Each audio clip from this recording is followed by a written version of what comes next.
Dopo l'omicidio di Van Coxa, il 41enne albanese è morto dissanguato dopo le coltellate subite lungo via Rizzardi a Marghera nella serata di lunedì scorso, dopo le 21:30, nel regolamento di conti tra bande di scatolettisti albanesi e macedoni per la spartizione del territorio in cui truffare i turisti a Venezia, Marghera si mobilita per dire basta alla violenza. La manifestazione di sabato prossimo 30 novembre che vedrà radunarsi tutto il mondo dell'associazionismo e non soltanto, proprio poco distante da noi, alle nostre spalle, in piazzale Giovannacci alle 12 per dire basta violenza. Prenderà parte alla flash mob di sabato prossimo? No, io per impegni precedenti assunti non sarò in zona questo weekend, per cui altrimenti avrei pensato, non lo so, ci avrei pensato se partecipare o meno.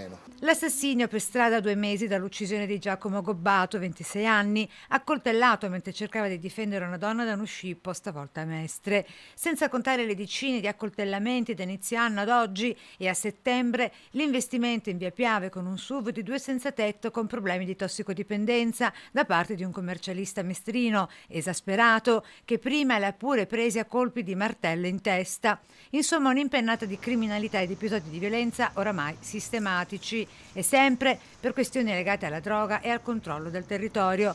Per la terraferma un bilancio di un 2024 davvero pesante sul fronte della sicurezza. Sono momenti che i cittadini portano fuori le loro idee, il loro pensiero in merito a quello che sta accadendo. L'invito di Luca, un residente al primo cittadino, Luigi Brugnaro, affinché prenda parte al flash mob di sabato. Scusa sindaco, però non si può fare le camminate con polizia locale e tutto là, e è chiaro che i spazzatori vanno via, i tossici vanno via e il problema va via.